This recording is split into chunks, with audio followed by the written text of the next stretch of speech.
Hello बच्चों, आज हम जेईई के लिए वेव ऑप्टिक्स चैप्टर को रिवाइज करेंगे। मैं सारे के सारे जितने भी इंपॉर्टेंट पॉइंट्स हैं जो आपको याद रखने चाहिए जेईई मेन पर्सपेक्टिव से, मैं सारे के सारे आपको रिवाइज कराने की कोशिश करूंगा। मैं इससे पहले न्यूक्लियर फिजिक्स भी आपको रिवाइज करा चुका हूँ। ये सारे के सारे जो वीडियोस हैं एक सेम ही प्लेलिस्ट के अंदर पड़े होंगे। इस प्लेलिस्ट के बड़ा आपको जो लिंक होगा वो इस वीडियो के डिस्क्रिप्शन और कमेंट बॉक्स में आपको मिल जाएगा।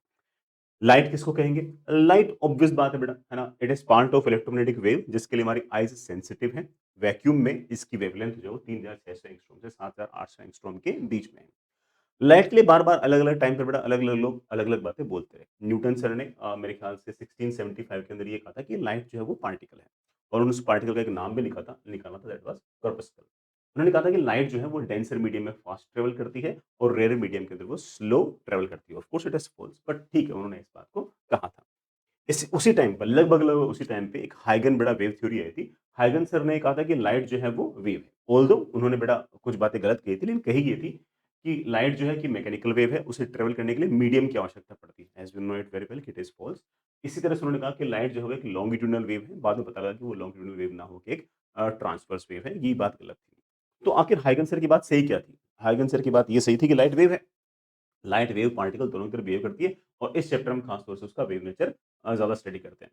हाइगन सर की जो सबसे इंपॉर्टेंट बात थी ना वो ये थी कि उन्होंने ये कहा कि लाइट जिस तरफ जा रही होगी उसके परपेंडिकुलर डायरेक्शन में कोई ना कोई प्लेन होगा।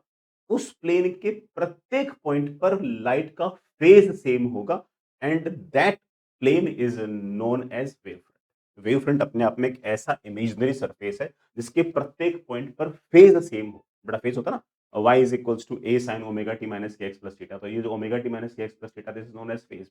जिन जिन बिंदुओं पर ये ओमेगा टी माइनस के एक्स प्लस थीटा की वैल्यू फिक्स रहे, फिक्स मतलब सेम रहे, हर पॉइंट पे सेम रहे, that is known as wave front. जैसे मान लो बेटा लेट्स से मेरे पास ये वेव फ्रंट है, तो इस वेव फ्रंट पे अगर ये पॉइंट 1 है, ये पॉइंट 2 है और अगर ये पॉइंट 3 है, तो पॉइंट 1 पर, 2 पर, 3 पर आपके फेज की वैल्यू हर टाइम पर सेम ही रहेगी।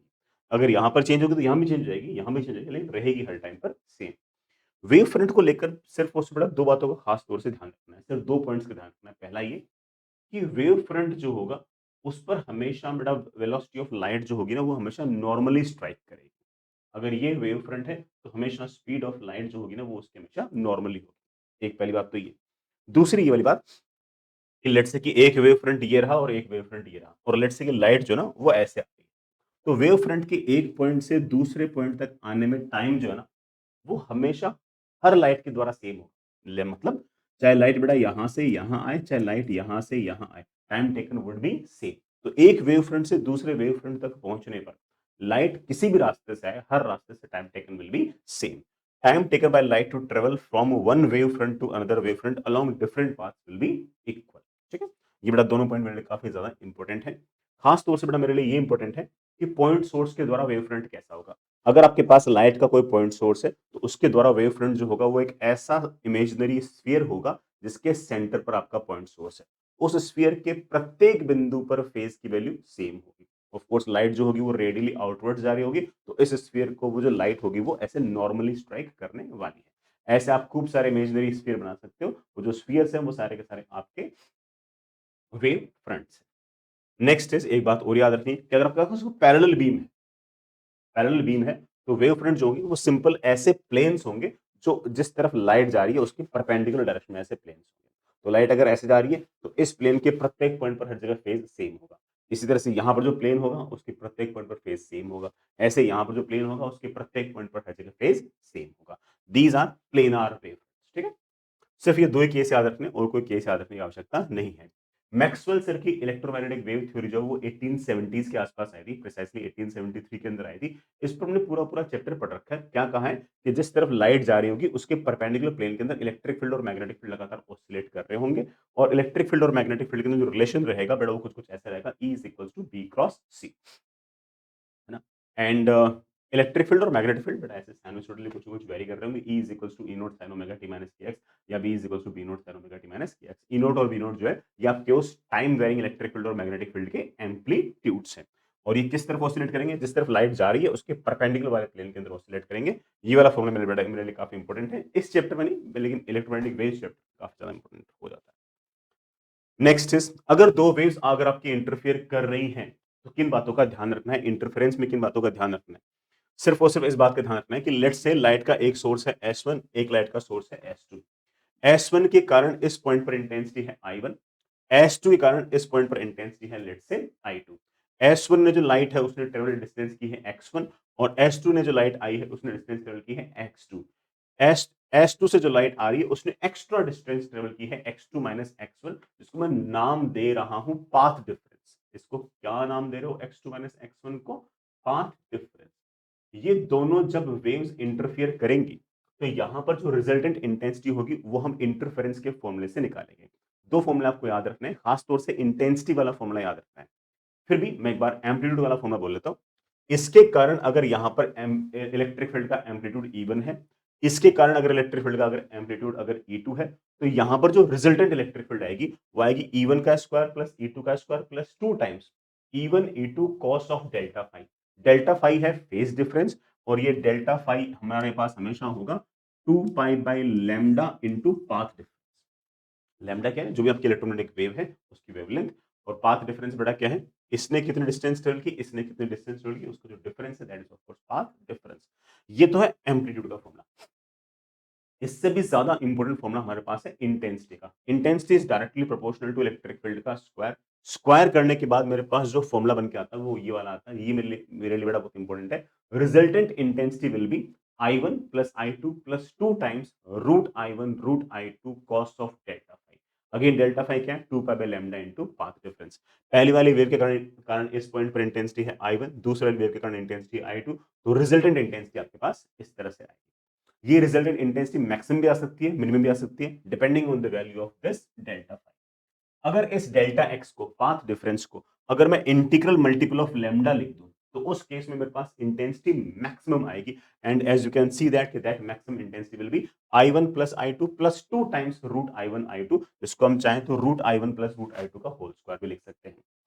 यही डेल्टा एक्स की वैल्यू अगर lambda by 2, 3 lambda by 2, 5 lambda by 2, 7 lambda by 2 कुल मिलाकर odd multiple of lambda by 2 अगर 2 रख दूं, तो उस केस में रिजल्टेंट इंटेंसिटी मिनिमम आएगी, जिसकी वैल्यू होगी I1 plus I2 minus 2 times root I1 I2, जिसे हम बोलते हैं डिस्ट्रक्टिव इंटरफेरेंस। इसको हम चाहें तो root I1 minus root I2 का होल स्क्वायर भी कह सकते हैं।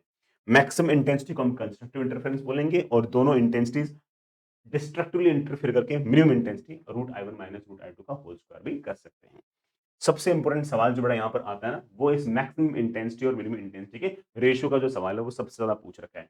एक वेव के कारण इंटेंसिटी I1 है, एक वेव के कारण इंटेंसिटी I2 है। जब वो इंटरफेयर कर रही है तो ये आपकी मैक्सिमम इंटेंसिटी है, ये आपकी मिनिमम इंटेंसिटी है। इसके रेशियो पे खूब सारे सवाल बनते हैं। इसको अगर हल्का सा तुम थोड़ा सा चेंज करोगे तो फॉर्मेट कुछ कुछ इस तरह का बन जाता है। Root I1 upon I2 plus 1 का होल स्क्वायर अपॉन बड़ा नीचे root I1 upon I2 minus 1 का होल स्क्वायर।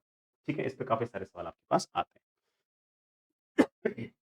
अब हमारे सबसे मेन मुद्दे पे आते हैं, that is Young's double slit experiment. ये क्या कहता है? ये लाइट एक ही लाइट के दो हिस्से करेगा और उन दोनों हिस्सों को इंटरफेयर करने की कोशिश करेगा। ये हमारे पास एक कार्डबोर्ड है, इसके सामने एक कार्डबोर्ड और है। ये वाला कार्डबोर्ड जो होगा उसको हम स्क्रीन बोलेंगे। दोनों कार्डबोर्ड्स के बीच का जो सेपरेशन है उसे मैं कैपिटल डी बोलूंगा। इसे separation between slit and screen भी कहते हैं। ये जो पहले वाला जो कार्डबोर्ड होगा उसमें वैसे ब्लेड के दो कट लगा देंगे, ब्लेड से ऐसे दो कट लगा देंगे। इस कट कट को S1 बोल रहा हूँ, स्लिट 1, इस कट को S2 बोल रहा हूँ, स्लिट 2। दोनों के बीच का जो सेपरेशन है इसे मैं स्मॉल डी बोल रहा हूँ और इसे मैं सवाल के अंदर सेपरेशन बिटवीन द स्लिट्स बोलूंगा। मैंने जैसे कोई पैरेलल लाइट भेजी, जैसे लाइट S1 से निकलेगी वो डिफ्रैक्शन के कारण इस तरह से हर तरफ फैल जाएगी। जैसे इस लाइट यहाँ पर आएगी, S2 से निकलेगी, वो डिफ्रैक्शन के कारण हर तरफ फैल जाएगी। यहाँ से किसी पॉइंट पर अगर मैं किसी पॉइंट पर अगर जाऊंगा तो S1 से भी लाइट आ रही है, S2 से भी लाइट आ रही है। मगर S2 से जो लाइट आ रही है उसने ज्यादा दूरी तय कर रखी है, S1 से जो लाइट आ रही है उसने कम दूरी तय कर रखी है। अगर वो पाथ डिफरेंस पता लग गया तो मेरा काफ़ी हद तक काम बन जाएगा। लेकिन अभी तक मेरे लिए इंपॉर्टेंट बात ये है कि अगर इसके कारण अगर यहाँ पर इंटेंसिटी I1 है और इसके कारण अगर इंटेंसिटी यहाँ पर अगर I2 है, तो यहाँ पर जो रिजल्टेंट इंटेंसिटी होगी वो I1 प्लस I2 नहीं होगी, बल्कि वो क्या होगी? I1 plus I2 plus 2 times root I1 root I2 cos of delta phi. और डेल्टा फाई क्या है? डेल्टा फाई है 2 pi by lambda into path difference. और पाथ डिफरेंस क्या है? पाथ डिफरेंस हम अगले पेज पे देखते हैं कि कितना अपन को लिखना होता है इस YDSC एक्सपेरिमेंट के अंदर। तो सबसे इंपॉर्टेंट चीज जो है बेटा मेरे लिए वो पाथ डिफरेंस है। सबसे इंपॉर्टेंट चीज क्या है वो सुनना। अगेन बट आपके पास ये आपके पास बड़ा कोई कार्डबोर्ड था, उसमें बड़ा आपने ऐसे स्लिट S1 S2 बड़ा 2 कट लगा दिए। सामने आपके पास स्क्रीन है, ये डिस्टेंस आपके पास कैपिटल डी है, मेरे पास ये डिस्टेंस आपके पास स्मॉल डी है। S1 S2 का जो परपेंडिकुलर बाइसेक्टर पर सामने वाला जो पॉइंट है, जो मोस्ट सिमेट्रिक पॉइंट है, उसको हम सेंट्रल मैक्सिमा बोलेंगे। यहाँ पर आपके पास पाथ डिफरेंस 0 होगा, क्योंकि S1 और S2 से दोनों जो लाइटें आ रही है, वो समान दूरी तय कर रही है। इससे अगर मैं y डिस्टेंस दूर जाऊँगा, तो you have to remember it कि इस पॉइंट पर S2 ने ज़्यादा डिस्टेंस ट्रेवल की है और S1 ने कम डिस्टेंस ट्रेवल की है, and this S2p minus S1p, जिसे तुम पाथ डिफरेंस बोल रहे हो, बेटा इसकी वैल्यू आपके पास आएगी dy/d। बेटा ऊपर वाला जो d है वो स्लिट्स के बीच का सेपरेशन है, नीचे वाला जो कैपिटल D है वो स्लिट और स्क्रीन के बीच की दूरी है, और y जो है वो ऑफ कोर्स सेंट्रल मैक्सिमा से y डिस्टेंस ऊपर इस पॉइंट पर हम पाथ डिफरेंस की वैल्यू निकाल रहे हैं। ये मेरे लिए काफ़ी इंपॉर्टेंट है, बेटा प्लीज़ इस बात को अपन याद रखें। अब मुद्दे पे आते हैं कि कहाँ-कहाँ पर मैक्सिमास बनेंगे। सर मैक्सिमास का मतलब कि ये I1 और I2 मिलाकर किन-किन पॉइंट्स पर मैक्सिमम इंटेंसिटी बनाएँगे, ब्राइट फ्रिंजेस बनाएँगे। तो मेरे बच्चे बोलेंगे सर वहाँ-वहाँ ब्राइट फ्रिंजेस आएँगी जहाँ पर path difference integral multiple of lambda होगा। आपने सिखाया था, बेटा बिल्कुल सही बात है। पाथ डिफरेंस y डिस्टेंस ऊपर आया था dy/d, इसको जैसे मैंने n टाइम्स लैम्ब्डा लिखा, मेरे पास y की वैल्यू आ गई n times lambda capital D upon small d। ये जो lambda capital D upon small D, इसे हम फ्रिंज विड्थ कहेंगे और बीटा से रिप्रेजेंट करेंगे। क्या बोलेंगे? Fringe width. इसे हम नाम देंगे फ्रिंज विड्थ, और हमारे पास आ गया है y is equals to n times of beta. इसका मतलब y is equals to n times beta पर आपके पास मैक्सिमा होगी। n को 0 रखूंगा तो y इज इक्वल्स टू 0 पर हमारा सेंट्रल मैक्सिमा आ गया। n को 1 रखूंगा तो यहाँ से बीटा डिस्टेंस दूरी पर पहला मैक्सिमा आ जाएगा।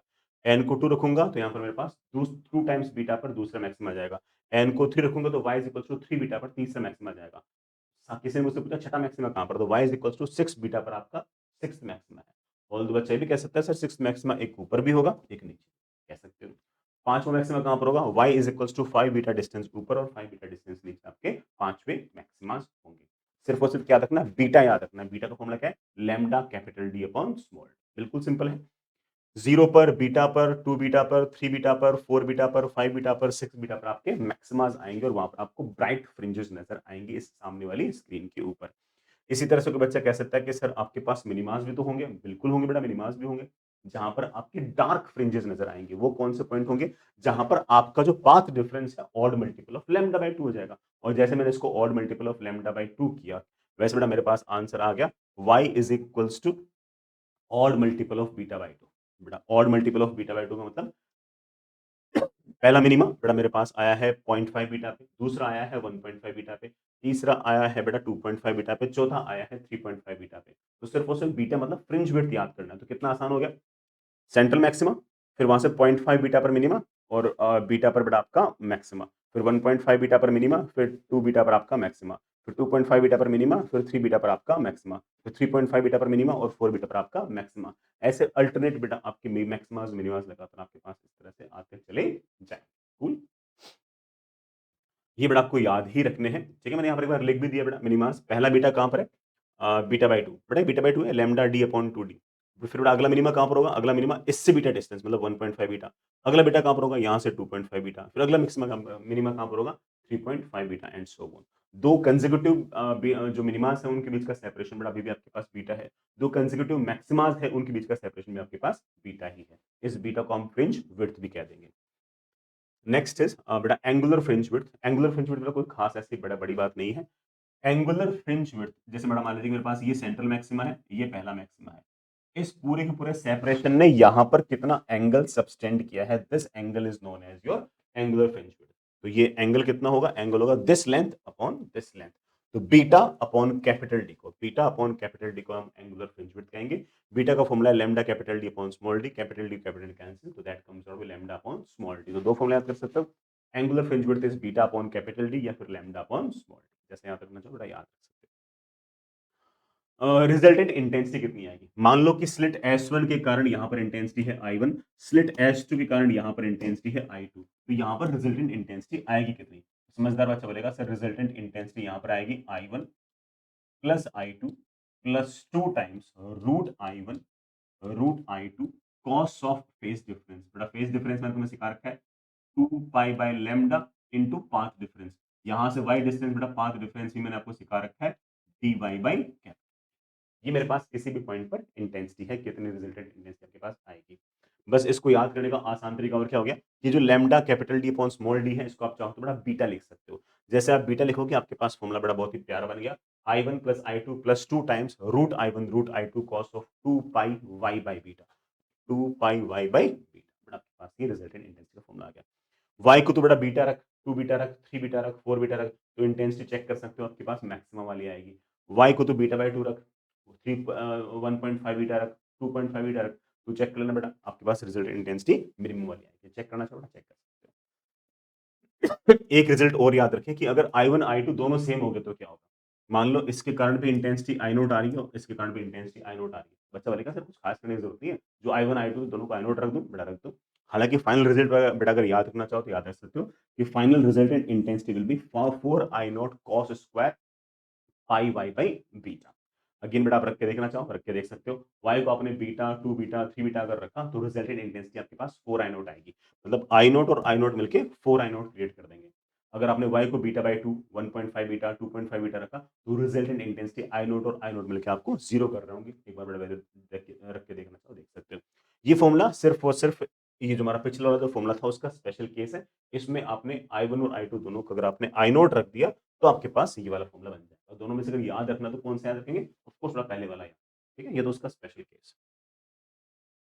ठीक है? अगर मान लीजिए कि कहीं पर वाईडीएससी ऑफ पॉलीक्रोमेटिक लाइट अगर आ रखा हो तो क्या करना है? कुछ नहीं करना, कोई खास काम नहीं करना।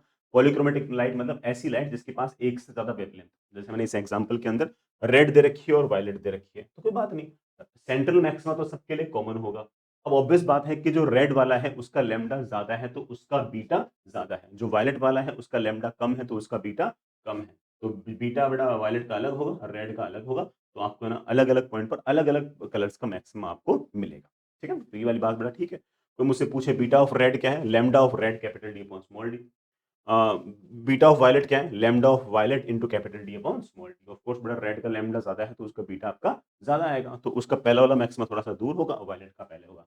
ये तो बेटा वायलेट और रेड सिर्फ 2 ही कलर यूज़ किए। अगर सारे कलर यूज़ करता तो वायलेट यहाँ होता, फिर Indigo, blue, green, yellow, orange, red पूरा का पूरा आपको स्पेक्ट्रम भी नज़र आ सकता था। ठीक है?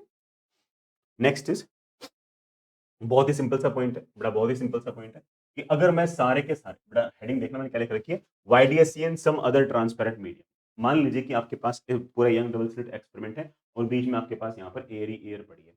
एयर पड़ी है और एयर के अंदर लेट से बड़ा वेवलेंथ आपके पास है लैम्डा नॉट। तो आपके पास फ्रिंज विड्थ जो आएगी वो आपके पास बड़ा आएगी lambda naught capital D upon small D. लेकिन अगर मान लीजिए कि मैंने स्लिट और स्क्रीन के बीच की जितनी सारा का सारा अरेंजमेंट था, उस सारे के सारे अरेंजमेंट के अंदर मैंने पानी डाल दिया। ये बेटा मान लो मैंने वो और ट्रांसपेरेंट मीडियम अगर डाल दिया, तो जैसे आपने बेटा ट्रांसपेरेंट मीडियम अगर डाल दिया, तो अब आपका लैम्डा चेंज हो जाएगा। अगर लैम्डा चेंज हो गया तो फ्रिंज विड्थ भी चेंज हो जाएगी। अब आएगा नया वाला lambda capital D upon small D. नए वाले मीडियम के अंदर जो लैम्डा होगा उसकी वैल्यू होगी वैक्यूम में कितना लैम्डा था अपॉन इस मीडियम का म्यू। बड़ा बाकी तो कैपिटल डी और स्मॉल डी तो वैसे का वैसा है। As you can see that कि it is beta naught upon mu. तो इसका मतलब वैक्यूम के अंदर आपके पास अगर फ्रिंज विड्थ अगर बीटा नॉट थी तो अब आपके पास फ्रिंज विड्थ घटकर बीटा नॉट अपॉन म्यू हो गई है। तो जैसे आप पानी के अंदर बड़ा मान लो कि वैक्यूम की जगह अगर आपने पानी डाल दिया वाईडीएससी पूरे पूरे एक्सपेरिमेंट के अंदर पूरे इस जगह के अंदर, तो पहले फ्रिंज विड्थ अगर बीटा थी तो अब बीटा नॉट अपॉन 4/3 मतलब 3/4 ऑफ बीटा नॉट आपके पास फ्रिंज विड्थ हो जाएगी। सारे सारे फ्रिंजेस हैं वो श्रिंक हो जाएंगे, सिकुड़ जाएंगे। ठीक है? Next is optical length. बिल्कुल सिंपल सी बात, कोई बहुत हाई फाई बात नहीं है। मान लीजिए मेरे पास कोई ट्रांसपेरेंट मीडियम है जिसका रिफ्लेक्टिव इंडेक्स मेरे पास म्यू है और उसकी थिकनेस लेट से टी है, और कोई इलेक्ट्रोमैग्नेटिक वेव या लाइट इस मीडियम के अंदर ट्रेवल करती है। तो उसने कितनी डिस्टेंस ट्रेवल की इस मीडियम के अंदर? T distance. लेकिन मैं ये कहना चाहता हूं कि इस मीडियम के अंदर जिसका रिफ्रैक्टिव इंडेक्स म्यू है, उसमें टी डिस्टेंस ट्रेवल करना या फिर वैक्यूम के अंदर mu into T distance travel करना एक ही बात है। तो ये जो म्यू इंटू टी है इसको हम नाम निकाल देंगे ऑप्टिकल। मैं एग्जांपल समझाता हूँ। जैसे मान लीजिए कि मेरे पास कोई ना कोई लाइट आ रही है इस तरह से, वाटर के अंदर 60 सेंटीमीटर ट्रेवल कर रही है। वाटर का रिफ्रैक्टिव इंडेक्स है 4/3 और लाइट ने 60 सेंटीमीटर ट्रेवल किया है। तो म्यू इंटू टी करता हूं तो मेरे पास आ गया 80 सेंटीमीटर। तो मैं कहना चाहता हूं कि पानी में 60 सेंटीमीटर ट्रेवल करो या फिर वैक्यूम के अंदर 80 सेंटीमीटर ट्रेवल करो, एक ही बात। जितना यहां से यहां तक फेज डिफरेंस क्रिएट होगा उतना ही फेज डिफरेंस यहां से यहां क्रिएट होगा। तो ये जो 60 सेंटीमीटर है, ये तो आपकी हो गई एक्चुअली ज्योमेट्रिकल लेंथ, और जो आपकी 80 सेंटीमीटर हो गई, ये आपकी हो गई है ऑप्टिकल लेंथ। तो ये इस बात याद रखनी, ठीक है? Next is insertion of parallel transparent beam. बिल्कुल सिंपल सा फंडा है, जो फंडा याद रखना है मैं वो समझाता हूँ। मान लीजिए कि आपके पास इस तरह से बड़ा पहला वाला कार्डबोर्ड लगा रखा है, ये आपकी स्लिट S1, ये आपके पास स्लिट S2, यहाँ पर आपके पास कोई ना कोई कॉमन सोर्स, यहाँ पर आपके पास स्क्रीन, बाकी बड़ा सारी सारी बातें बिल्कुल सेम है, ये कैपिटल डी है, ये स्मॉल डी है। इस S1 के सामने आपने एक ट्रांसपेरेंट स्लैब लगा दी, ऐसे कुछ लिखा होगा माइका की ट्रांसपेरेंट स्लैब, या कुछ ना कुछ ऐसे लिखा होगा, जिसकी खुद की थिकनेस है T और रिफ्रैक्टिव इंडेक्स है म्यू। बाकी जगह ऑफ कोर्स वैक्यूम या एयर ही है। सिर्फ और सिर्फ आपने इस S1 के सामने बेटा कोई ना कोई इस तरह से स्लिट लगा दी। जैसे ही आपने सामने की तरफ यहाँ पर स्लिट लगा दी, तो जो सेंट्रल मैक्सिमा आपका ज्योमेट्रिकली बड़ा बिल्कुल सामने सिमेट्रिकल पॉइंट पे बनता था, वो यहाँ से ऊपर की तरफ शिफ्ट हो जाएगा। यही स्लिट अगर आपने नीचे लगा दी होती, तो ये सेंट्रल मैक्सिमा आपका नीचे शिफ्ट हो जाता। अगर यही बड़ा ये स्लिट अगर आप सॉरी स्लिट के सामने ये वाला मान लो कि बड़ा ट्रांसपेरेंट स्लैब अगर आप ऊपर लगाओगे, तो ये सेंट्रल मैक्सिमा आपका ऊपर शिफ्ट हो जाएगा। आपको सिर्फ और सिर्फ ये शिफ्ट याद रखना है कि ये कितना शिफ्ट होगा, और जो शिफ्ट होगा उसकी बेटा अगर मुझे वैल्यू याद है, तो मेरा सारा का सारा काम बड़े आराम से बन जाएगा। ये जो शिफ्ट है, सिर्फ और सिर्फ बेटा इस शिफ्ट को याद करो। शिफ्ट की बेटा आपके पास जो वैल्यू आएगी बेटा, वो आएगी mu minus one into D T upon small D. बस ये आपके लिए बेटा सबसे ज्यादा इंपॉर्टेंट है। आपका जो सेंट्रल मैक्सिमा है, अब वो y is equal to zero पर नहीं है, बल्कि D T upon small D into mu minus one, इतने डिस्टेंस के ऊपर है। म्यू किसका रिफ्लेक्टिव इंडेक्स है? यहाँ पर बेटा आपने जो सामने ट्रांसपेरेंट स्लैब लगाई है ना, उसका रिफ्लेक्टिव इंडेक्स है। टी बेटा उस स्लैब की थिकनेस है, ठीक है? कैपिटल डी बेटा स्लिट और स्क्रीन के बीच की दूरी है। दोनों स्लिट्स के बीच का जो सेपरेशन आपके पास वो स्मॉल डी है। बाकी कुछ याद नहीं करना। सर कोई पांचवा मैक्सिमा छठा मैक्सिमा पूछ ले, वो बेटा उतने शिफ्ट हो गए, उतने शिफ्ट हो गए। किसी ने मुझसे पूछा कि सर पांचवा मैक्सिमा कहां पर होगा, तो पांचवा मैक्सिमा आज तक तो y is equals to 5 beta पे होता था। अब हो जाएगा वो shift plus minus 5 beta. Beta plus minus 5 इसलिए एक 5 बीटा ऊपर, बड़ा एक 5 बीटा। तो पांचवा मैक्सिमा कहां पर होगा बेटा? पहले पांचवा मैक्सिमा आपका y is equals to 5 beta पे था, अब शिफ्ट प्लस माइनस 5 बीटा पे होगा। तो जैसे मान लो कि पहले लेट से कि ना आपका पांचवा जो मैक्सिमा था वो लेट से 5 मिलीमीटर पे था, और मान लो कि ये जो शिफ्ट है अब वो 0.5 मिलीमीटर आ गई, तो बोल देना कि अब मेरा पांचवा जो मैक्सिमा होगा 0.5 मिलीमीटर प्लस 5 मिलीमीटर, 5.5 मिलीमीटर होगा। सिर्फ इतनी सी बात याद रखनी, और कोई बात याद रखने की आवश्यकता नहीं है। माइनस इसलिए लगा दिया बेटा जिसमें पांचवा मैक्सिमा ऊपर वाला और नीचे वाला दोनों की दोनों आपको बता सकूं। इस तरह से कोई मुझसे पूछे कि मिनिमा कहां पर होगा, बेटा मिनिमा भी वहीं पे होगी, बस शिफ्ट ऐड कर दो। पहले मिनिमा कहां पर होते थे बेटा? पहले मिनिमा होते थे odd times of beta by 2 पे, y is equals to odd times of beta by 2 पे होते थे। अब होंगे odd times of beta by 2 plus shift. बस इतना याद कर लो, इतने में बेटा हमारा काम बन जाएगा। और शिफ्ट की वैल्यू कितनी है बेटा? शिफ्ट की बेटा मेरे पास वैल्यू है capital D T upon small D into mu minus, ठीक है? जो आपने स्लैब लगा रखी है बेटा, इसकी आपके पास थिकनेस है, ठीक है? नेक्स्ट इज बहुत ही छोटा सा पॉइंट है बेटा, ना भी याद रखो तब भी चलेगा, इक्का दुक्का सवाल ही पूछ रखा है। ऐसे अगर आपके पास बेटा मान लो कोई थिन फिल्म इंटरफेरेंस का सवाल आ जाए, आपके पास बिल्कुल पतली सी कोई थिन फिल्म है जिसका खुद का रिफ्रैक्टिव इंडेक्स म्यू है, और आप इसका जो थिकनेस आपके पास वो टी है। जैसे बेटा पानी के ऊपर ना ऑयल की थिन फिल्म बन जाती है, या बेटा किसी प्लास्टिक की बड़ा थिन फिल्म है, ठीक है? ऊपर वाली सरफेस है 1, बड़ा नीचे वाली सरफेस आपके पास 2, ऊपर से लाइट कुछ ना कुछ आ रही है ऐसे। इस स्लैब की थिकनेस है टी, स्लैब का बड़ा खुद का रिफ्रैक्टिव इंडेक्स आपके पास है म्यू। ऊपर वाली जो सरफेस है, इसके ग्लो करने का, या फिर इस पर लाइट के कंस्ट्रक्टिव इंटरफेरेंस का, या फिर एक वर्ड और यूज होता है स्ट्रांगली रिफ्लेक्टेड का, जो रिजल्ट है वो इस तरह से है कि lambda should be equal to 4 mu t upon 2n plus 1, या फिर lambda is equal to 4 mu t upon odd. अगर लैम्डा की वैल्यू बड़ा ऑड, फिर 1 3 5 ऐसे में रखता गया, तो मेरे पास लैम्डा इज इक्वल टू अगर 4 म्यू टी हुआ, या फिर बड़ा 4 म्यू टी अपॉन 3 हुआ, या 4 म्यू टी अपॉन 5 हुआ, या बड़ा 4 म्यू टी अपॉन 7 हुआ, लैम्डा की वैल्यू अगर इनमें से अगर कुछ भी हुई, तो ऊपर वाले जो सरफेस होगी बेटा उस पर आपके पास कंस्ट्रक्टिव इंटरफेरेंस होगा, स्ट्रांगली बेटा वेव्स रिफ्लेक्ट होंगी, और ऊपर वाला जो सरफेस सरफेस होगी वो ग्लो करेगी। इसी तरह से सरफेस 1 जो है वो डार्क वीकली रिफ्लेक्टेड हो, इस तरह का शब्द यूज कर रखा हो, डिस्ट्रक्टिव इंटरफेरेंस हो, तो उस केस में आपके पास फॉर्मूला है lambda is equals to 2 mu t upon n। तो 2 mu t, mu t, 2 mu t upon 3, 2 mu t upon 4। अगर लैम्डा के टाइम में से अगर कोई वैल्यू हुई, तो बड़ा आपकी जो सरफेस 1 होगी वो इस वेवलेंथ को वीकली रिफ्लेक्ट करेगी। इसके एग्जैक्टली उल्टे आंसर्स भी बेटा याद रखने हैं वो सरफेस 2 के लिए। लाइट ऊपर से आ रही है, सरफेस 2 कब ग्लो करेगी बेटा? सरफेस 2 के ग्लो करने की वही वाली कंडीशन है जो सरफेस 1 की डार्क होने की कंडीशन थी, बताया था ना कौन सी? तो 2 mu t is equals to n times of lambda, तो lambda is equal to 2 mu t upon n. तो देख लो बेटा ये वाला फॉर्मूला वही है जो बेटा आपके पास फॉर्मूला ये वाला था। तो सरफेस 1 के डार्क के और सरफेस 2 के ग्लो होने की कंडीशन एक ही है, 2 mu t is equals to n lambda. इसी तरीके से बेटा आप नोटिस कर सकते हो कि सरफेस जो 2 है इसके डार्क होने की बेटा कंडीशन वही है जो सरफेस 1 के ग्लो होने की कंडीशन थी। बेटा वो क्या थी? बेटा lambda is equals to 4 mu t upon. तो ये दो फॉर्मूले से काम बन जाएगा। एक भी अगर भाई ये वाला फॉर्मूला याद हो गया तो दोनों में केस में याद कर लो, ये वाला फॉर्मूला अगेन दोनों केस में आप याद कर लो, इतना सा काम करने की जरूरत है। नेक्स्ट इज अगर बेटा मान लीजिए कि डिफ्रैक्शन अगर पड़े, डिफ्रैक्शन के अंदर आपके पास क्या होगा बेटा, क्या क्या पॉइंट्स आपको याद करने सुनना। मेरे पास बेटा आपके पास एक कार्डबोर्ड है, इस कार्डबोर्ड में हमने एक ऐसे एक ब्लेड का कट मार दिया जिसकी थिकनेस बेटा मेरे पास लेट से ए है, बहुत पतली सी थिकनेस होनी चाहिए। यहाँ से बेटा आपके पास जैसे लाइट आएगी बेटा वैसे लाइट इस तरह से हर तरफ फैलेगी, इसको हम डिफ्रैक्शन बोलते हैं। इसके सामने एक ब्राइट फ्रिंज बनेगी, उसकी इंटेंसिटी आएगी आई नॉट। फिर बेटा कुछ डार्क आएगा, फिर एक ब्राइट और आएगी, फिर कुछ डार्क आएगा, फिर एक ब्राइट और आएगी, ऐसे बेटा ऊपर भी आएगी। यहाँ पर डिफ्रैक्शन के अंदर सारे के सारे जो डार्क होंगे, सारे के सारे जो ब्राइट होंगे, वो ना सिमेट्रिक नहीं है। वहाँ पर तो क्या था बेटा, सारे के सारे जो ब्राइट थे ना सबकी इंटेंसिटी सेम थी, root I one plus root I two का होल स्क्वायर। सारे जो डार्क थे उनकी इंटेंसिटी सेम थी, root I one minus root I two का होल स्क्वायर। यहाँ पर ऐसा नहीं है। यहाँ पर जो सेंट्रल मैक्सिमा होगा उसकी इंटेंसिटी अगर आई नोट होगी तो पहले मैक्सिमा की इंटेंसिटी आई नोट बाई 22 होगी और सेकंड मैक्सिमा की इंटेंसिटी आई नोट बाई 61 होगी। तो जो मोस्टली लाइट जो है ना वो सिर्फ और सिर्फ सेंट्रल मैक्सिमा के पास ही चली जाती है, आगे वाले मैक्सिमा के पास तो लाइट बहुत ही कम जाती है। इसलिए मेरे लिए सबसे ज्यादा इंपॉर्टेंट जो है वो सिर्फ और सिर्फ सेंट्रल मैक्सिमा ही रहेगा डिफ्लेक्शन वाले केस के अंदर। मिनिमास कहाँ कहाँ पर बनी? मेरे पास अगर ये स्लिट है उसमें अगर बेटा मैंने ऐसे कोई ना कोई कट लगा दिया, कट की थिकनेस अगर मेरे पास ए है तो यहां से लैम्डा डिस्टेंस ऊपर अगर मिनिमा बन रहा है तो उसका सिर्फ और सिर्फ सिंपल सा फॉर्मूला बेटा प्लीज उसको याद रखिएगा, a sine theta is equals to n times of lambda. वो अलग बात है बेटा थीटा अक्सर इतना छोटा है होता है तो हम a into theta is equals to n times of lambda भी लिख देते हैं। हालांकि बेटा मेरा अक्सर इंटरेस्ट जो है ना वो सिर्फ और सिर्फ पहले मिनिमा में ही होता है, बट सारे मिनिमास के लिए ये वाला फॉर्मूला वैलिड है, इसमें कोई खास ऐसी दिक्कत नहीं है।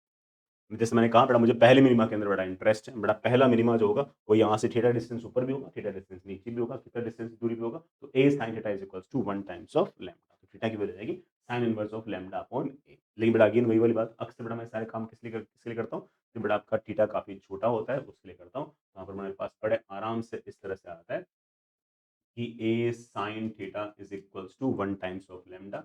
तो थीटा की मेरे पास जो वैल्यू है वो बड़े आराम से आएगी लैम्डा अपॉन ए। इसका मतलब यहाँ से लैम्डा अपॉन ए डिस्टेंस ऊपर, सॉरी बेटा लैम्डा अपॉन ए एंगल ऊपर और लैम्डा अपॉन ए डिस्टेंस नीचे, आपके पहले मिनिमा यहाँ पर बनेंगे। यहाँ से मोस्टली लाइट जो होगी ना वो सिर्फ इस इतने से रीजन के अंदर ही आपके पास ये मोस्टली आपकी लाइट जाएगी। टू थीटा मतलब टू लैम्डा अपॉन ए मैंने लिख दिया, angle divergence in which most of the light is diffracted. Mostly light जो ना वो इतने से एंगल के अंदर ही डिफ्रेक्ट हो रही है उस, क्योंकि यहाँ पर तो आपका मैक्सिमा है, फिर यहाँ से लगातार इंटेंसिटी घटते घटते घटते घटते यहाँ पर आपके पास मिनिमा है, यहाँ पर इंटेंसिटी मैक्सिमा है, यहाँ से घटते घटते घटते यहाँ पर आपके पास इंटेंसिटी का मिनिमा है। मोस्टली लाइट जो ना वो सिर्फ और सिर्फ इतने से रीजन के पास ही है, और ये हमारा जो रीजन है दिस इज नोन एज बेटा आपका सेंट्रल फ्रिंज विड्थ।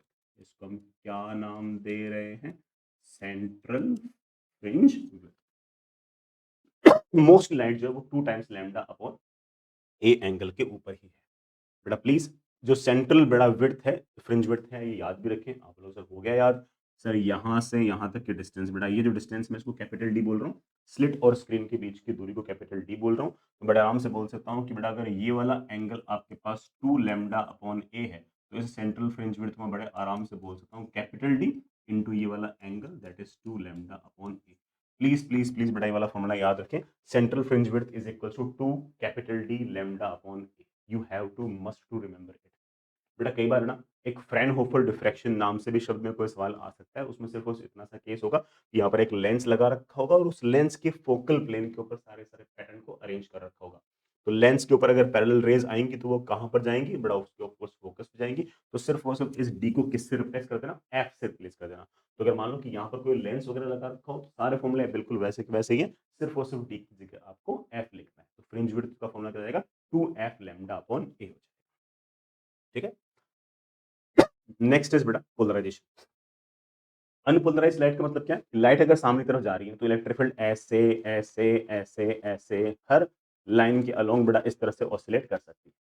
अगर मान लो कि आपने लाइट को पोलराइज़ कर दिया तो इसका मतलब ये हो गया कि अब लाइट सिर्फ़ और सिर्फ़ एक ही लाइन के सॉरी इलेक्ट्रिक फील्ड जो होगी वो सिर्फ़ और सिर्फ़ एक ही लाइन के अलोंग ऑसिलेट करेगी। ये वाला जो कंपोनेंट था वो आपका गायब हो जाएगा। And this is known as line of transmission. जिस तरफ की इलेक्ट्रिक फील्ड आप परमिट कर रहे हो that is known as line of transmission. तो अगर मान लो कि इलेक्ट्रिक फील्ड ये है थोड़ा ये तो पार हो जाएगी। इलेक्ट्रिक फील्ड ये है उसको पार नहीं होने देंगे, उसको एब्जॉर्ब कर लेंगे। इलेक्ट्रिक फील्ड अगर यूं है तो उसके इस कंपोनेंट को तो पार होने देंगे और इस वाले कंपोनेंट को एब्जॉर्ब कर लेंगे। तो आपने सिर्फ और सिर्फ लाइट इलेक्ट्रिक फील्ड का सिर्फ और सिर्फ एक कंपोनेंट ही जाने दिया है। This is known as your polarization of light. तो बेटा आपके पास लाइट में इलेक्ट्रिक फील्ड जो है पहले यूं ऑसिलेट कर रही थी, यूं ऑसिलेट कर रही थी, यूं ऑसिलेट कर रही थी। जैसे आपने इसको पोलराइज कर दिया, सिर्फ और सिर्फ आपके पास जो लाइट है वो ऐसे-ऐसे पोलराइज कर रही है। सॉरी सिर्फ और सिर्फ ऐसे-ऐसे ऑसिलेट कर रही है। अनपोलराइज्ड लाइट को आप जब भी पोलराइज करोगे तो उसकी इंटेंसिटी बेटा आपकी हाफ हो जाएगी। आधी इलेक्ट्रिक फील्ड बेटा गायब हो गई है, तो बेटा आपके पास इंटेंसिटी आपके पास जस्ट हाफ ही रह जाएगी। आपको बेटा कौन से पॉइंट याद रखने हैं? सबसे पहले बेटा ये पॉइंट याद रखना है हाउ टू पोलराइज। बेटा इसके लिए एक डायक्रोम क्रिस्टल आता है। This is known as line of बेटा ट्रांसमिशन। और अगर आपने कोई अनपोलराइज्ड लाइट अगर आपके उसके ऊपर फेंक दी है, उसकी अगर इंटेंसिटी अगर आई नोट है, तो ये सिर्फ और सिर्फ इस तरफ वाली इलेक्ट्रिक फील्ड को ही पार होने देगा और परपेंडिकुलर डायरेक्शन इलेक्ट्रिक फील्ड को वो एब्जॉर्ब कर लेगा। ये वाला material, these material are used to make polarized glasses. ठीक है।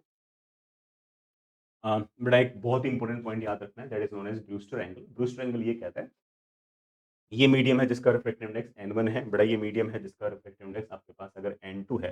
तो अगर आप किसी स्पेसिफिक एंगल ऑफ इंसिडेंस के ऊपर अगर लाइट को अगर फेंकते हो, तो जो आपकी रिफ्लेक्टेड लाइट है वो आपकी पोलराइज़ हो सकती है।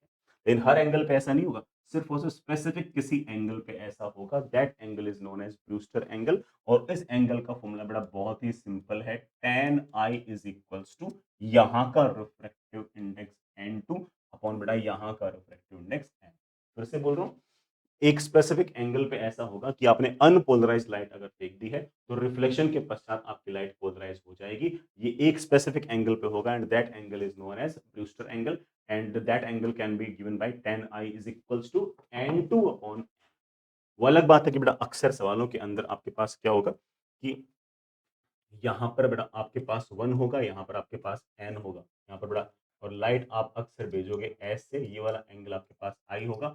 और मुझे बोल रहे कहो कि बताओ कि ये वाली लाइट पोलराइज़ हो जाए उसके लिए क्या करना है? तो सिर्फ क्या करना है tan I is equals to यहाँ का रिफ्रैक्टिव इंडेक्स अपॉन यहाँ का रिफ्रैक्टिव इंडेक्स, तो दैट इज़ n अपॉन 1।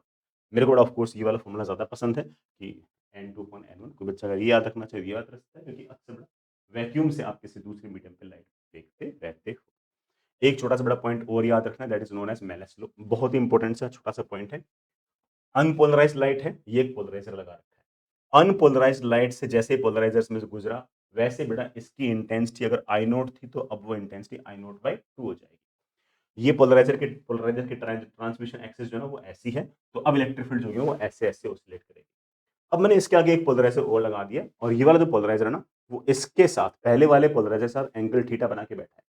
तो इस पोलराइज्ड लाइट को वापस से पोलराइज जब किया जाएगा तो अब इंटेंसिटी और घटेगी और अब जो इंटेंसिटी होगी वो इसका कॉस स्क्वायर थीटा टाइम्स हो जाएगी। नहीं समझ में बात? मैं फिर से रिपीट करता हूँ अपनी बात को। क्या कहना चाहता हूँ? मैं कहना चाह रहा हूँ कि अनपोलराइज्ड लाइट की अगर इंटेंसिटी आई नोट है और अगर आपके पास ऐसे ट्रांसमिशन एक्सिस का अगर कोई पोलराइजर है तो वो उस इंटेंसिटी को हाफ कर देगा। ठीक है। इस पोलराइज्ड लाइट को बाद में तुमने किसी एक पोलराइजर से और गुजारा और अगला वाला जो पोलराइजर है ना वो इस पोलराइजर के साथ एंगल थीटा बना के बैठा है, ऐसे एंगल थीटा बना के बैठा है। तो अब इस इंटेंसिटी का कॉस स्क्वायर थीटा टाइम्स हो जाएगा। तो अगर ये वाली इंटेंसिटी अगर आई है तो ये वाली इंटेंसिटी आपकी आई टाइम्स कॉस स्क्वायर थीटा हो जाएगा। हालांकि ये वाली इंटेंसिटी ओरिजिनल वाले की हाफ है, तो आप इसे बड़े आराम से लिख सकते हो I naught by 2 cos square of theta. This is known as your Malus law. तो सिंपल सी बात है बेटा, अनपोलराइज्ड लाइट जब भी पोलराइज होगी तब कोई थीटा बेटा का चक्कर ही नहीं है, जस्ट हाफ हो जाएगा। लेकिन अगर आपके पास एक बार पोलराइज हो चुकी है और ये पोलराइजर का आपका ट्रांसमिशन एक्सिस है और अगला वाला पोलराइजर अगर उसके साथ एंगल थीटा बना के बैठा है, तो अगर इसकी इंटेंसिटी अगर आई है तो जब ये पार होगा तो अब इसकी इंटेंसिटी आई का कॉस स्क्वायर थीटा टाइम्स हो जाएगा। तो अनपोलराइज जब पोलराइज होगी तो आई नॉट बाई 2 हो जाएगा।